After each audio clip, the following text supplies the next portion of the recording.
जैसे परमात्मा कपड़ा बुनते थे, बुनाई का केवल मेहनताना मिलता था उनको, उसमें से भी अपना परिवार के योग्य जो आवश्यक था सामान लाए, बाकी बच गया। सत्संग करते थे, उसमें भंडारा लगाते थे, यानी दान करते थे।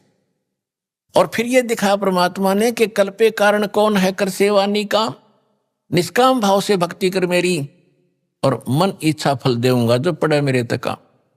जब मेरे सतर का काम आओगा, जब देखना बेटा तेरी कैसे मदद करूंगा, पर सच्चे दिल से तू मेरे साथ लगा रहे। अब हम उसी प्रसंग पर आते हैं कि परमात्मा ही आकर सत्संग सुनाते हैं। सत्संग का अर्थ सत्य हो, सत्य ज्ञान, सत्य विचार, प्रत्येक एक वर्ड टू वर्ड सत्य होता है सत्संग का। उसमें कोई मीन मेख, कोई शंका नहीं रहती। शंका एक बार हो सकती है जो प्रथम बार सुनते हैं, लेकिन जो प्रमाण देखेंगे वो शंका समाप्त हो जाएगी। तो उस परमेश्वर ने 600 वर्ष पहले आकर सत्संग किया था। अक्षर पुरुष एक पेड़ है, जैसे जो पेड़ का हिस्सा जो पृथ्वी से तुरंत बाहर जो दिखाई देता है वृक्ष, वो पोर्शन है अक्षर पुरुष, अक्षर पुरुष। और उससे ऊपर मान लीजिए उसमें से 2-3 मोटी डार निकलती हैं, तो उनमें से एक मोटी डार समझो ये सरपुरुष, और उस डार के फिर शाखा है 3 मान लीजिए, एक एग्जाम्पल के लिए ये 3 शाखा हैं, रजगुण ब्रह्मा, सतगुण विष्णु, तमगुण शिव। और फिर उनसे आगे जो पत्ते वगैरह हैं वो समझो आप और हम हैं। अब जैसे कई भक्त पूरा सत्संग दास का सुनते नहीं, एक बार कहीं दुर्भाग्य उनका कि ये सुनने को मिल जाता है कि 3 देव की जो करते भक्ति उनकी कदे ना हो मुक्ति, तो वहीं वो स्विच ऑफ कर देते हैं टीवी को। तो ये उनका दुर्भाग्य है। पहले ये सुनो कि पहली बार आप सुन रहे हो कि इनकी भक्ति जो करता है वो मुक्त नहीं हो सकता, तो ये तहत जाना चाहिए कि ये जो बोलने वाला ये मूर्ख है या किस टाइप का आदमी है, ये तो सुन लो। और ना अच्छा लगे तो ठीक है भाई, अपनी जो कर रहे हो करते रहो, सुनने में भी क्या दिक्कत है। तो जिस कारण से ये क्या कह देते हैं कि रामपाल तो ब्रह्मा विष्णु महेश की भक्ति छुड़वाता है। भक्ति नहीं छुड़वाता दास, भक्ति यानी इनकी साधना नहीं छुड़वाता। इनको तुम इष्ट मानकर पूजते हो, ये भ्रम निवारण कर रहा हूं कि ऐसा नहीं करना। जैसे संसार रूपी वृक्ष है, इसका प्रमाण मालिक ने दे दिया। अक्षर पुरुष एक पेड़ है, सरपुरुष वाकी डार, तीनों देवा शाखा है, पात्र संसार। और मूल कौन है, रूट कौन है, वो जड़ कौन है, जो पृथ्वी के अंदर गुप्त है, अव्यक्त है, वो प्रोक्ष है। तो वो जड़ जो है उससे पूरे वृक्ष का पोषण होता है। गीता अध्याय नंबर 15 के श्लोक नंबर 17 में यही निर्णय दिया है कि उत्तम पुरुष तो अन्य परमात्मा इति उद्धारते, वह केवल सबका को सुख सुख देता, परमात्मा से कहते हैं, वो दुख नहीं देता। और ये जो लोक तरम तीनों लोकों में अविश्य माने प्रवेश करके विभर्ती माने सबका धारण पोषण करता है, वो अव्यय ईश्वर है, वो है वो अविनाशी परमात्मा जो सबका पालन पोषण भी वही करता। तो 15वें अध्याय के प्रथम श्लोक को अब समझोगे आप। इसमें क्या बताया है कि ऊर्ध्व मूलम अधः शाखम अश्वत्थम प्राहु अव्ययम छंदासी यस्य प्रणानी ये तम वेद से वेदवित। ऊपर को जड़ और नीचे को शाखा वाला ये संसार रूपी अविनाशी पीपल का वृक्ष समझो। और इसके जो विभाग हैं, छंद हैं, पत्ते आदि इसके छंद विभाग हैं, इनको सभी को जो जानता है तत्व से वो तत्वदर्शी संत है, यानी वो वेद के तात्पर्य को जानने वाला। इससे सिद्ध हो गया कि जैसे कोई कहते हैं कि भी रामपाल तो ब्रह्मा विष्णु में इसकी पूजा छुड़वाता है, इनकी भक्ति बंद कराता है। भक्ति देखो, एक तो होती है साधना और एक होती है पूजा। जैसे हमने आम खाने हैं, आम खाने के लिए हमारे जो पूज्य है वो फल हैं, फल आम का जो फल लगेंगे, तो हम पौधा लाएंगे या कोई बीज बोएंगे, तो सबसे पहले बीज हम गड्ढा खोद के उसमें डालेंगे मिट्टी में, फिर उसकी सिंचाई शुरू करेंगे, फिर अंकुर निकलेगा। तो उसको हम जड़, उसकी जड़ नीचे होता है, जैसे हम कहीं नर्सरी से भी लाते हैं पौधा, तो लगा के उसको गड्ढे में, तो सिंचाई जड़ की करते हैं और शाखा ऊपर आती है, ब्रह्मा विष्णु महेश तीनों शाखा, और हम फिर पात रूप में हैं। तो इष्ट रूप में पूजा करनी है मूल की, और मूल मालिक कौन है? वो परम अक्षर ब्रह्म है। ऊपर को जड़ है, जिसकी जड़ रूपी जो भगवान है वो है हमारा पूज्य। तो हमने उस इष्ट की पूजा करनी पड़ेगी। गीता अध्याय नंबर 3 के श्लोक 10 से लेकर 15 में एक निर्णायक ज्ञान दिया है। कहते प्रजापति ने सबसे पहले प्रजा को उत्पन्न करके ये कहा था कि तुम धार्मिक अनुष्ठान शास्त्र अनुकूल विधि से भक्ति करके इन देवताओं को उन्नत करो, और ये बड़े हुए देवता तुम्हें उन्नत करेंगे, तुम्हें फल देंगे। और जो ऐसा नहीं करता तो वो तो अपराधी व्यक्ति है, जो दान धर्म नहीं करता, भगवान ने उसको दे रखा है, उसमें से दो दान नहीं करता, वो चोर है भगवान का। फिर इसमें यह भी स्पष्ट किया है कि जो सर्वगतम ब्रह्म यानी परम अक्षर ब्रह्म है ना, वो ही इन सब में पूज्य है, प्रतिष्ठित है। सभी धार्मिक अनुष्ठानों में उसको इष्ट रूप मान के उसकी तब पूजा करो, उससे तुम्हारे शास्त्र विहित कर्म बढ़ेंगे और उन कर्मों का तुम्हें फल मिलेगा। उन कर्मों का फल कौन देगा? जब पेड़ बड़ा हो गया, आपने पूजा करी मूल की, सिंचाई करी जड़ की, और पेड़ बड़ा हो गया आम का, तो टहनियों के पर फल लगेंगे। तो इसमें यह कहा कि ये देवता फिर तुम्हें बिना मांगे वांछित फल दिया करेंगे। तुम पूजा करो मूल की, जड़ की, यानी शास्त्र अनुकूल साधना करने से आपके भक्ति कर्म सही बनेंगे। तो इससे सिद्ध हो गया कि दास इनकी पूजा नहीं छुड़वाता, इनकी साधना नहीं छुड़वाता। अब कोई मूर्ख कहेगा कि टहनी काट दो पेड़ की, जड़ जड़ में पूजते रहो, ये कोई हो सकता है? तो ये हम यहाँ जहाँ रह रहे हैं, ये ब्रह्मा विष्णु महेश यहाँ के प्रधान हैं, और ये सदा बने रहेंगे। ये मृत्यु को प्राप्त हो जाएंगे नहीं। ब्रह्मा विष्णु महेश मंत्री ये अपनी दुर्गा से पैदा करके तैयार रखता है, कोमा में रखता है उनको, और युवा जब ब्रह्मा की मृत्यु होने को होती है, दूसरे को उठाकर युवा स्थिति में उनको रख देता है। विष्णु की मृत्यु निकट आती है तो पहले पैदा कर लेता अपनी दुर्गा से, और एक लड़के को कोमा में रखता, उसको विष्णु शकल में उत्पन्न होता है, वो उसको वहां बैठा देता है। ऐसे शंकर की उत्पत्ति करता है। तो जो प्रसंग चल रहा है उसी पर आते हैं कि अब गीता ज्ञान दाता भी नाशवान और अक्षर पुरुष भी नाशवान, केवल परम अक्षर ब्रह्म है, वो वास्तव में अविनाशी परमात्मा है, और वही यहां आकर के यथार्थ ज्ञान प्रदान करता है। अब गीता ज्ञान दाता ने कहा है 8वें अध्याय के 3 श्लोक में, उसने स्पष्ट कर दिया है कि वो परम अक्षर ब्रह्म है, जिसको जानने के उपरांत प्राणी केवल जरा और मरण से छूटने का ही प्रयत्न करता है, और किसी वस्तु की वो चाह नहीं रखता, क्योंकि उसकी साधना करने से यहाँ की सुख सुविधाएं तो आपको अवश्य मिलती ही रहेंगी। एक साधे सब सधे, सब साधे सब जावे, माली सिंचे मूल को फले फुले गए। अब दास ये कहना चाहता है, परमात्मा ने ये बताया कबीर भगवान ने कि पौधे के जड़ को पूजने से, सींचने से सारा ही काम सद जागा, सफल होगा।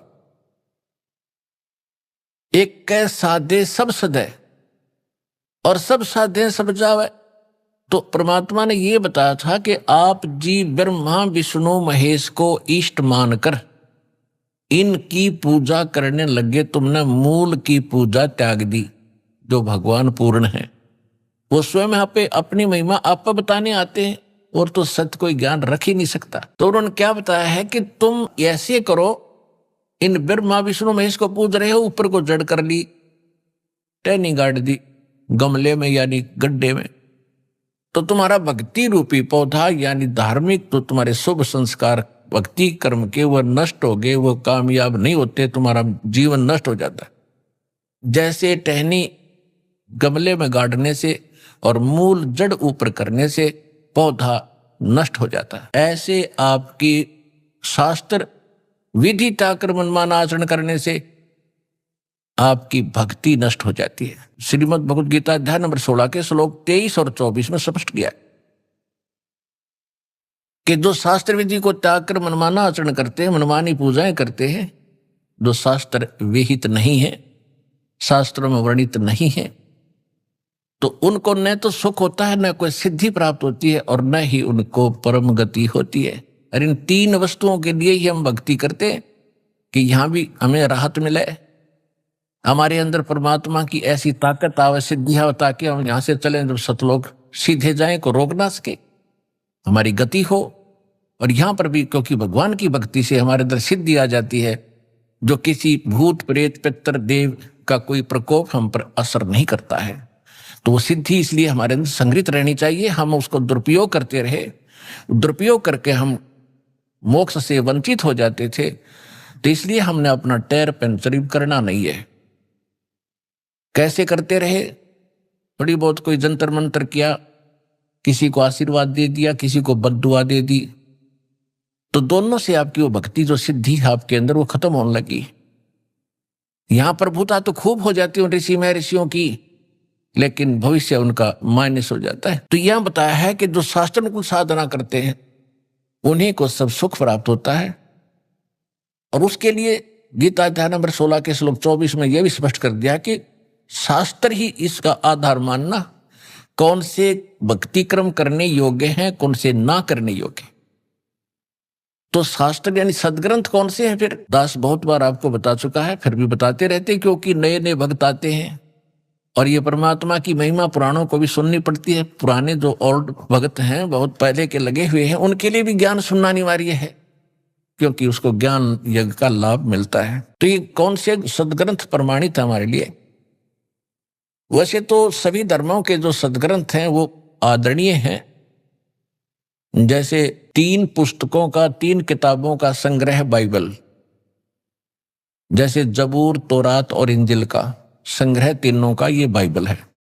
और पवित्र बाइबल, पवित्र कुरान शरीफ और पवित्र 4 वेद, पवित्र श्रीमद् भगवत गीता, पवित्र 18 पुराण और पवित्र सूक्ष्म वेद, जो स्वयं परमात्मा आकर यथार्थ ज्ञान देता, जो सूक्ष्म वेद है, जो गॉड गिवन स्पिरिचुअल डायरेक्ट है, जो अपने मुख कमल से यहां आकर परमात्मा बोलता है, बताता है, वो है ऑल इन वन, यानी कंप्लीट इन ऑल रिस्पेक्ट, जिसके अंदर सब ही ज्ञान है। वेदों वाला भी है, श्रीमद् भगवद गीता वाला भी है, कुरान वाला भी है, पुराण वाला भी है, और बाइबल वाला भी ज्ञान है, और गुरु ग्रंथ साहिब वाला भी ज्ञान है। तो कहने का भाव ये है कि जो सूक्ष्म वेद है वो तो कंप्लीट इन ऑल रिस्पेक्ट है, और वो भगवान आकर बोलता है, वो सत्य ज्ञान सत्संग होता है। फिर भी उस ज्ञान को आज हम नहीं मान रहे थे, जो गीता अध्याय नंबर 4 के श्लोक नंबर 32 में कहा है कि परमात्मा सच्चिदानंद घन ब्रह्म। इन्होंने ये गलती कर रखी है अनुवादकों ने, गीता में 4 अध्याय के 32वें श्लोक में इन्होंने ब्रह्मण्य शब्द का अर्थ गलत कर दिया, वेद कर दिया। और यही ब्रह्मण्य शब्द है 17वें अध्याय के 23वें श्लोक में गीता में, वहां इन्होंने सही अनुवाद किया, ब्रह्मण्य माने सच्चिदानंद घन ब्रह्म, यानी परम अक्षर ब्रह्म की जो भक्ति करने के लिए उसको 3 मंत्र का जाप है, ओम तत्सत। तो यहाँ 4 अध्याय के 32वें श्लोक में जब वापस हम आते हैं तो ब्रह्मण्य का अर्थ हमने यहाँ पर सच्चिदानंद घन ब्रह्म करना पड़ेगा। इन्होंने अर्थ गलत कर दिया, क्योंकि ब्रह्म माने भगवान और वेद माने उसका संविधान। अब राजा और उसका संविधान 2 हैं। राजा तो एक चेतन है और उसका संविधान जो है वो एक जो उसके नियम है। तो कहीं पर अगर राजा की महिमा हो और कोई अज्ञानी वहां उसका राजा के स्थान पर वेद लिख दे, वेद की वाणी नहीं, वो राजा का वचन है वहां पर। तो यहां लिखा है कि सच्चिदानंद घन ब्रह्म ने ब्रह्मण्य मुखे, सच्चिदानंद घन ब्रह्म अपने मुख कमल से आके स्वयं बोलता है वो ज्ञान, और वो ही तत्व ज्ञान होता है। तो कहने का भाव ये है कि वो तत्व ज्ञान है और उसको हम सूक्ष्म वेद कहते हैं, और भगवान अपने मुख कमल से आकर बोलता है। ऋग्वेद मंडल नंबर 9 सूक्त 96 96 के मंत्र 16 से लेकर 20 तक स्पष्ट कर दिया है कि वो परमात्मा जब शिशु रूप धारण करके धीरे धीरे बड़ा होता है तो अपनी लीला करता हुआ वो अपने मुख कमल से कबीर वाणी से, वो कबीर परमात्मा अपने कबीर वाणी के द्वारा लोकोक्तियों के माध्यम से, दोहों के माध्यम से, चौपाइयों के माध्यम से अपने तत्व ज्ञान को उच्चारण करके ऊंचे ऊंचे स्वर में बोलता गरज गरज के। और ऋग्वेद मंडल नंबर 9 सूक्त 86 के मंत्र 26 और 27 में, ऋग्वेद मंडल नंबर 9 सूक्त 82 मंत्र 1 2 3 में, ऋग्वेद मंडल नंबर 9 सूक्त 94 के मंत्र 1 में, ऋग्वेद मंडल नंबर 9 सूक्त 95 के मंत्र 2 में, ऋग्वेद मंडल नंबर 9 सूक्त 20 मंत्र 1 में, ऋग्वेद मंडल नंबर 9 सूक्त 54 और मंत्र 3 में, और भी अनेकों स्थानों पर। यह सब का सारांश यह है कि परमात्मा ऊपर रहते सतलोक में सह शरीर मनुष्य सदृश शरीर में देखने में राजा की तरह बैठे हैं, सिर पर मुकुट है और ऊपर छत्र है भगवान के। वहां से जो तत्व ज्ञान देने के लिए नीचे आते हैं, अच्छी आत्माओं को मिलते, सह शरीर आते और एक कवि की तरह आचरण करते हुए घूमते फिरते अपने मुख कमल से वाणी बोल बोल के वो सबको सुनाते हैं और भक्तिकरण की प्रेरणा करते। वो कबीर वाणी कहलाती है, कबीर वाणी। और वो परमात्मा भक्ति के गुप्त मंत्र जो किसी भी अन्य जो सदग्रंथ प्रचलित होते उनमें नहीं होते, उनको भी सार्वजनिक करते। अपने आत्माओं एक मुसलमान बच्चे ने, क्योंकि अब सभी बच्चे समझदार होते जा रहे हैं, उसने खुद आकर बताया जी मैं बचपन से ही कुरान शरीफ को शिरोधार्य मानता रहा हूं। पहले तो सारा ज्ञान आपका तुलनात्मक देखा, कुरान शरीफ में भी देखा कि आप बताते हो भी वो परमात्मा कोई और है, कुरान शरीफ का ज्ञानदाता स्वयं कहता है मैं भी उससे परिचित नहीं हूं। तो मैं प्रभावित होकर दीक्षा ली। जब मैंने सेकंड नाम लिया तब मेरा चांदना और रोशनी हुई हृदय में। कुरान शरीफ के अंदर एक तो सुरह नाम की सूरत है, सुरा, और 42 नंबर उसकी आयत में लिखा है 3 मंत्र जो गीता अध्याय नंबर 17 के श्लोक नंबर 23 में कोड वर्ड है। उसमें तो एक सार्वजनिक है ओम, इसमें तीनों गुप्त है, एन सीन काफ। जो ए शब्द है ये उस 3 मंत्रों में से जो प्रथम मंत्र है ओम, तो ए इसका प्रथम मंत्र है, एन ओम हो गया। और दूसरा मंत्र जो है उसका प्रथम मंत्र स है तो ये सीन हो गया।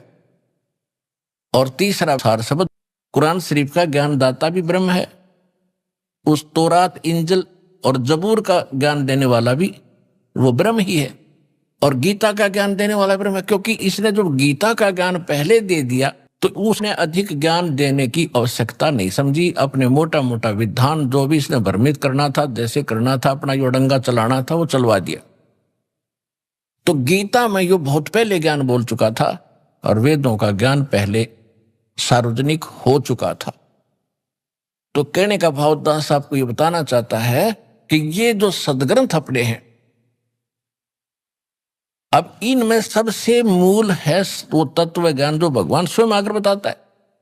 आज के सत्संग का विषय यही था कि सत्संग परमात्मा ही कर सकता है। सत्य माने सच्चा, सच का जो साथ है, सत्य का जो ज्ञान है, भगवान बिना कोई दे नहीं सकता। और जैसे चारों वेद थे, परमात्मा ने सबसे पहले प्रथम बार इसने पूरा कंप्लीट ज्ञान दिया था इस सरब्रह्म यानी ब्रह्म के अंतःकरण में, अपने वहां सतलोक से फैक्स कर दिया था। और इसने निर्धारित समय कर दिया, जैसे मालिक का विधान है कि बच्चा 9 महीने के बाद मां के गर्भ से बाहर आएगा ही आएगा, कोई रोक नहीं सकता। ऐसे ही परमात्मा ने इसके अंदर फैक्स कर दिया था। जब ब्रह्मा विष्णु महेश थोड़े जवान हुए, उस समय इसके श्वासों से वो बाहर निकल गया, अपने आप इस ब्रह्म के श्वासों से बाहर निकला। जैसे कंप्यूटर से बाहर आ जाते फटाफट प्रिंट होकर, ऐसे मालिक ने बटन दबा दिया, वहीं से ये फटाफट बाहर आए सारे वेद। इसने देखा सामने, उसमें सारा ज्ञान भगवान के बारे में जानकारी थी। इसने ये जुल्म किया कि जो परमात्मा के मूल मंत्र थे, मूल ज्ञान था, वो इसने नष्ट कर दिया। और भगवान के डर से ये 4 वेद यानी इतना रख लिया। अब उस जो इसने यथार्थ ज्ञान भक्ति थी वो नष्ट कर दिया, उसकी पूर्ति के लिए परमात्मा को आना पड़ता है। जो वेद इसने रखे हैं शेष वो ठीक है, यदि इन पंडितों ने ब्राह्मण हमारे धर्मगुरुओं ने कोई बीच में गड़बड़ी कर दी होगी, वो अलग बात है, वो पड़ी रहेगी। क्योंकि हमारे पास कंप्लीट स्पिरिचुअल नॉलेज प्राप्त है, तो हमने उसकी भी गणेश की जरूरत नहीं रही। क्योंकि उसको सहयोग इसलिए लेना पड़ता है, इस यथार्थ ज्ञान को यथार्थ ही रूप में आपको समझाने के लिए कि ये सत्य है जो भगवान ने 600 वर्ष पहले स्वयं मालिक ने कबीर भगवान आकर बोला था ये कबीर वाणी में। तो आज आपके वेद भी बता रहे हैं, जैसे भी बचे खुचों को आप सत्य मान रहे थे उसमें भी यही वर्णन है। और परमात्मा ने कहा था वेद मेरा भेद है, 600 वर्ष पहले कहा था धर्मदास जी को कि वेद मेरा भेद है, मैं ना वेदन के माही और जौन वेद से मैं मिलूं ये वेद जानते नहीं। कि ये चारों वेद जिनको तुम शिरोधार्य मानते हो और इन जैसा ज्ञान नहीं मानते, ये मेरी महिमा का ही गुणगान करते सारा, लेकिन मेरे पाने की विधि इन तुम्हारे इन 4 वेदों में नहीं रही। अब उन 4 वेदों का निष्कर्ष श्रीमद् भगवद गीता है। यजुर्वेद अध्याय नंबर 40 के मंत्र नंबर 15 में स्पष्ट किया है कि ओम कर्तु समर किलबे समर कर्तुम समर वायु अनिलम अथिदम भस्मांतम शरीरम। जब शरीर नष्ट हो तब तक वायु अनिलम यानी श्वास ओ श्वास से, वायु माने भी वायु, अनल माने भी वायु, वायु अनिलम यानी श्वास ओ श्वास से, अथिदम भस्मांतम शरीरम ओम कर्तु समर किलबे समर और कर्तुम समर। ओम नाम का जाप काम करते करते स्मरण करो, विशेष कसक के साथ स्मरण करो, मनुष्य जीवन का मूल कर्तव्य जानकर भगवान का ये मंत्र जाप करो। और इसको वायु अनिलम, अब ये स्पष्ट हो रहा है श्वास ओ श्वास से इसका सिमरण है, लेकिन इनको समझ में आया नहीं। और अंतिम सांस तक जब तक शरीर भस्म हो अंत हो तब तक इसका सिमरण करना, इससे जो अमृतम प्राप्त होगा, अमृतो जो इससे मिलना है वो प्राप्त हो जाएगा। उससे कितना अमृतम है, अमृतो ही आपको पता ही दिया कि ओम जाप ब्रह्म का है, ओम के जाप से ब्रह्मलोक प्राप्ति होती है। ये बहुत लंबा समय है इसका वहां रहने का ब्रह्मलोक के महास्वर्ग में। उसके बाद भी फिर इनका जन्म मृत्यु होता है, इतना अमृतो है। फिर यजुर्वेद अध्याय नंबर 40 के अंदर केवल 17 श्लोक हैं, 17, और 15वें में इसने अपनी महिमा बता दी, मेरा एक ओम मंत्र है। फिर 17वें में इसने बता दिया कि वो परमात्मा तो प्रोक्ष है, वो मूल भगवान तो गुप्त है, और मैं ब्रह्म हूं, अहम खम ब्रह्म सो अहम, वो तो परमात्मा अव्यक्त है और अहम मैं ब्रह्म हूं, और मेरा ओम नाम है, मैं ब्रह्मलोक रूपी दिव्य आकाश में रहता हूं। तो इसने स्पष्ट कर दिया कि वो परमात्मा कोई और है। और यजुर्वेद अध्याय नंबर 40 के मंत्र नंबर 10 में स्पष्ट कर रखा है कि कोई तो भगवान को कहते जन्म लेता संभवात, कोई कहता है जन्म लेता ही नहीं, असंभवात अजन्मा है। और जन्म लेने के उदाहरण देते हैं, राम और कृष्ण रूप में ये वही आता है। इस तरह की लोक वेद दंत कथा ही सुनाते हैं। लेकिन इसके विषय में भगवान जन्म लेता है या नहीं लेता है, वो कैसा है, उसके लिए तत्वदर्शी संतों से पूछो, धीराणाम, विज्ञानी पुरुष तत्वदर्शी संत पुरुष बताएंगे, उनसे पूछो। तो इससे सिद्ध है कि गीता और वेदों का ज्ञान एक है। श्रीमद् भगवद गीता वेदों का सारांश है, इसमें भी ओम नाम के अतिरिक्त और कोई मंत्र नहीं, ये तो ब्रह्म का। फिर इसने बताया है कि जो परम अक्षर ब्रह्म है, 17वें अध्याय के 23वें श्लोक, कि जो परम अक्षर ब्रह्म है उसके पाने का जो उसकी प्राप्ति करने वाला उस स्थान को प्राप्त कर जाएगा जहां जाने के बाद साधक फिर लौटकर कभी संसार में नहीं आते। 15वें अध्याय के 4थे श्लोक में श्रीमद् भगवद गीता। ओम तत्सत इति निर्देश ब्रह्मणे त्रिविध समर्थ है। अब क्या बताया है कि उस सच्चिदानंद घन ब्रह्म की प्राप्ति का 3 मंत्र के जाप का और 3 ही विधि से जाप करने का निर्देश है। अब जिनको सारनाम प्राप्त हो चुका है उनको मालूम है कि 3 मंत्र को 3 ही विधि से जाप होता है। जैसे सतनाम आपको प्राप्त है, एक मंत्र बाहर छोड़ते हैं, एक अंदर लेते हैं, हो गया ना 2 विधि से। और जिसने तीसरा प्राप्त है उस, तो इस तरह ये 3 विधि से इसका जाप है और यही मूल मंत्र है। इसके सहयोगी मंत्र और हैं जो छोटे मोटे अक्सर कहीं कहीं पुराणों में उनका वर्णन है, कहीं किलियम लिखा है, कहीं हरियम लिखा है और कहीं श्रीयम लिखा है, लेकिन ये कंप्लीट कोर्स नहीं उनके पास, क्योंकि ये नीम हकीमों का दिया ज्ञान है। किसका? ब्रह्मा जी का। और ब्रह्मा जी जब जन्म होता है, ब्रह्मा जी कहता मैं कमल के फूल पर बैठा था और मुझे नहीं मालूम मैं कहां से जन्मा हूं, तो वो कैसे कंप्लीट नॉलेज रख सकता है ब्रह्मा जी? और ब्रह्मा जी का दिया ज्ञान 18 पुराण बने, उसी ज्ञान के आधार से ऋषियों ने फिर अपने अनुभव जोड़ जोड़ के ब्रह्मा से प्राप्त ज्ञान से, ब्रह्मा जी से, और फिर उन्होंने अपने नाम से आगे पुराण बना दिए। तो जो सूक्ष्म वेद है, सबसे पहले वो वेद हमारा एथेंटिक वेद है, वो ऑथेंटिक हमारा ज्ञान है, बुक है। उसके बाद चारों वेद हैं और उसके बाद श्रीमद् भगवत गीता है। ये हैं 3 एथेंटिक वर्तमान में जो भक्ति के लिए हमने सिलेक्ट करने। ज्ञान तो हमने सभी पवित्र सदग्रंथों से ग्रहण करना है, और गुरु ग्रंथ साहिब जो है, जो महला पहला की वाणी है, महला पहला की वाणी, वो भी सूक्ष्म वेद का ही अंश है, लेकिन उसमें कंप्लीट नहीं है, क्योंकि जैसे एक इन सिख इतिहास में लिखा है कि प्राण संग्रही नाम का एक ग्रंथ बनाया था गुरु नानक देव जी ने, कति अलग गुप्त कंप्लीट रूप में, उसमें 160 अध्याय लिखे थे।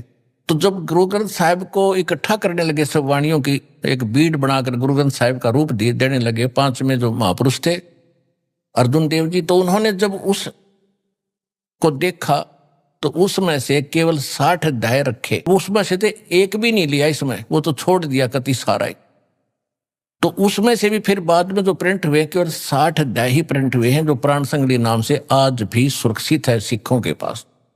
लेकिन गुरु ग्रंथ साहिब में नहीं लिया। क्यों नहीं लिया? कि उसमें एक यूं मंत्र था, सतनाम और सारनाम। सारनाम तो संकेतिक था, सतनाम सीधा लिखा था 2 अक्षर का। वो फिर परमात्मा ने दया करी, नानक साहिब जी ने उसकी पूर्ति जब की, जब मर्दाना और बाला जी जो उनके परम भक्त उनके साथ रहते थे हरदम, एक बार समुद्र के ऊपर से जाने लगे श्रीलंका में जाने के लिए, तो नानक साहिब जी ने कहा था कि आप वाहेगुरु वाहेगुरु जपो और मेरे साथ समुद्र पर आते रहो। ऐसे चल पड़े समुद्र पर जैसे थल पर चलते हैं। तो वो नानक साहिब जी वो 2 अक्षर का मंत्र उच्चारण करके जाप करने लगे। तो मर्दाना ने सोचा भी गुरुजी तो ये 2 अक्षर का मंत्र जाप करे, मैं भी क्यों ना करूं। वो करने लगा तो डूबने लगा। तब नानक साहिब जी ने मुड़ के देखा और कहा, बेटा तो वही जाप कर जो मैंने कहा है, तो मेरी नकल ना करे। तब उसने वही वाहेगुरु शुरू किया, तो तब उसकी जान बची। तो सिखों के या घर कर की बात कि यदि ये मंत्र किसी ने जाप कर लिया तो मर्दाना वाली हालत हो जाएगी सबकी, क्योंकि गुरुदेव की आज्ञा की अवहेलना होगी। अवज्ञा होने से वो हानि होगी थी, वो मर गया होता।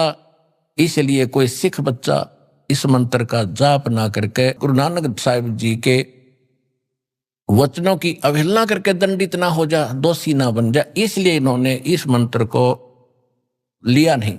हाँ, कहीं कहीं सोहम मंत्र लिखा है नानक साहिब जी की वाणी में बहुत जगह गुरु ग्रंथ साहिब में, लेकिन उसके साथ वो इकट्ठा नहीं। लेकिन जो शुरुआत में ये कहते हैं ना एक ओंकार, तो नानक साहिब जी ने कोड वर्ड में लिख रखा है वो मंत्र। एक नहीं, वो कोड वर्ड है, वो सोहम की तरफ संकेत है। ओंकार ओम है ही। तो इस प्रकार इन महापुरुषों, ये तो वो थे PhD किए वे भक्ति किए, तो ये आम विद्यार्थी, आम पढ़ने वाले विद्यार्थी कैसे पढ़ेंगे कोड वर्ड को? इन सदग्रंथों के गुड रहस्य को कैसे समझ सकते? फिर गुरु की क्या आवश्यकता थी? तो ये दास भेजा वो तत्वदर्शी संत सभी महापुरुषों के गुड रहस्य को समझने और समझाने के लिए।